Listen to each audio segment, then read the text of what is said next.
Assalamualaikum warahmatullahi wabarakatuh. Alhamdulillah, puji syukur kita panjatkan atas kehadirat Tuhan Yang Maha Esa, karena pada kesempatan kali ini kita semua tentunya hadir di dalam kelas di sekolah kita yang tercinta ini. Salam dan salam senantiasa tercurahkan kepada baginda Rasulullah Muhammad Sallallahu Alaihi Wasallam, Nabi sebagai suri tauladan, Nabi yang patut kita contoh untuk bagaimana kemudian kita melangkahkan kaki kita, bagaimana menjadi manusia yang seutuhnya. Baiklah sekalian, jadi pada pertemuan kali ini kita akan membahas materi yaitu terkait dengan laporan hasil observasi.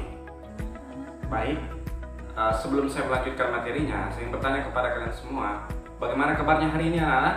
Baik, Pak. Alhamdulillah. Oke, saya akan mengecek kehadiran kalian semua. Jadi pada hari ini apakah semuanya hadir atau ada yang tidak hadir? Hadir, Pak. Hadir semua, Pak. Alhamdulillah. Ya, jadi tetap semangat menjalani proses pembelajaran hari ini.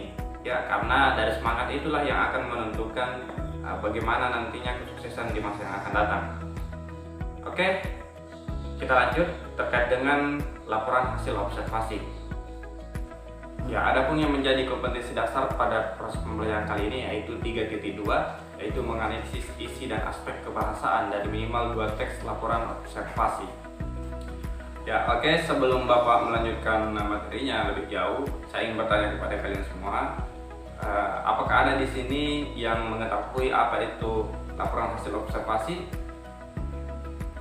Ya, Muhammad Kemal. Oke, betul. Aldi Lamsyah.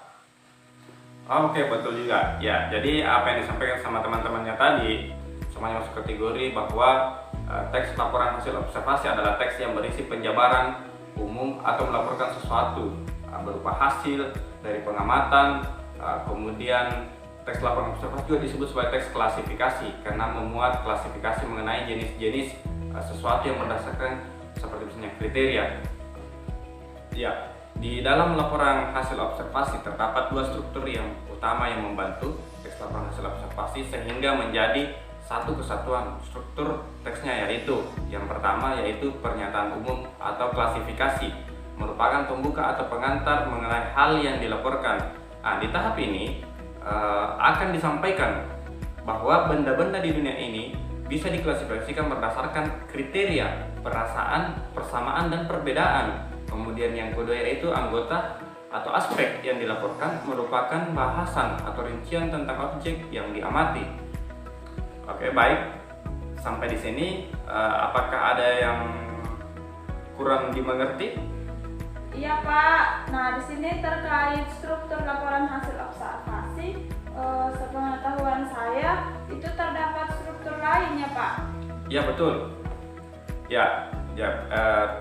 Pertanyaan dari Mutiara tadi, ya betul bahwa ada struktur lain dari teks laporan hasil observasi. Jadi di sini ada 4 bagian. Yang pertama yaitu definisi umum, yang merupakan pembuka yang berisi pengertian mengenai sesuatu yang dibahas dalam teks. Kemudian yang kedua itu definisi bagian, merupakan bagian yang berisi ide pokok dari setiap paragraf atau penjelasan yang lebih rinci.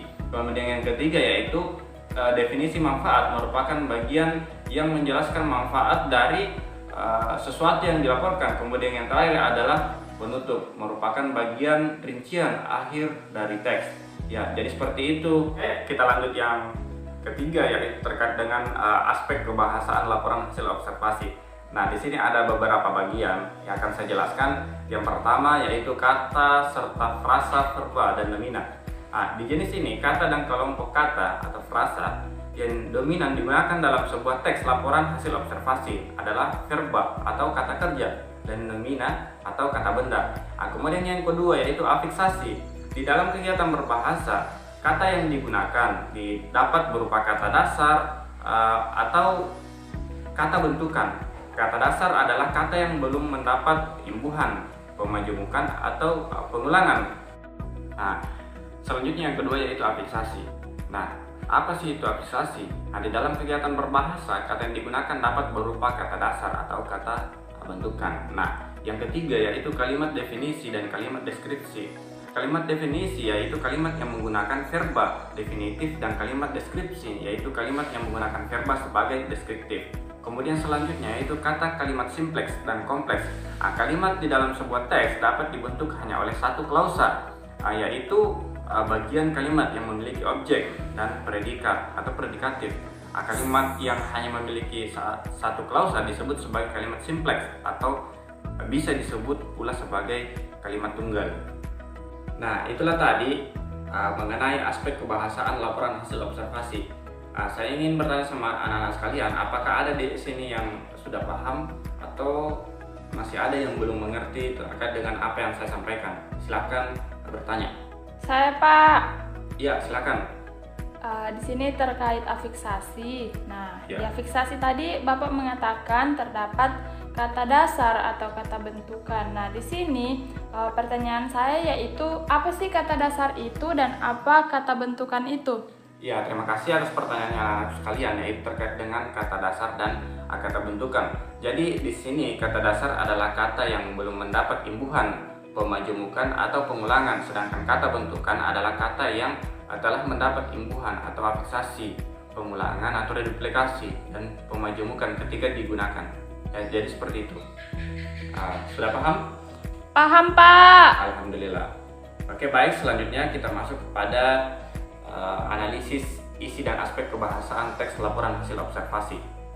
Oke anak-anak, karena kalian sudah paham terkait dengan apa yang saya sampaikan tadi, jadi selanjutnya karena Bapak sudah membagi kelompok minggu lalu, silahkan kalian bergabung masing-masing ke kelompoknya. Saya akan memberikan laporan hasil observasi dan kalian silahkan menentukan isi dan aspek kebahasaan laporan hasil observasi tersebut. Silahkan didiskusikan bersama teman-teman kelompoknya. Kemudian setelah itu presentasikan di hadapan Bapak. Oke anak-anak, karena waktunya sudah habis, silahkan kalian masing-masing kelompok ke depan untuk mempresentasikan hasil diskusi bersama teman-teman kelompoknya. Dimulai dari kelompok 1, silahkan ke depan.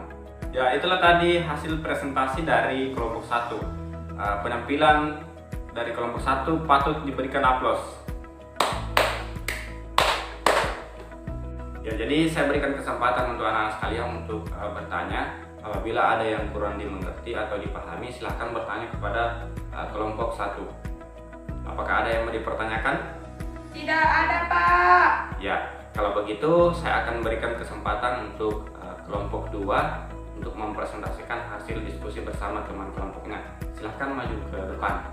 Jadi hari ini saya rasa cukup untuk mata pelajaran, yaitu terkait dengan laporan hasil observasi.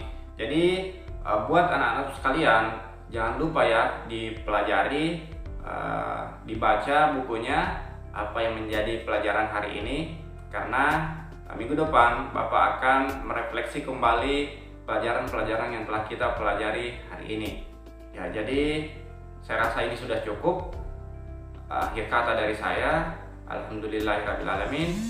Assalamualaikum warahmatullahi wabarakatuh.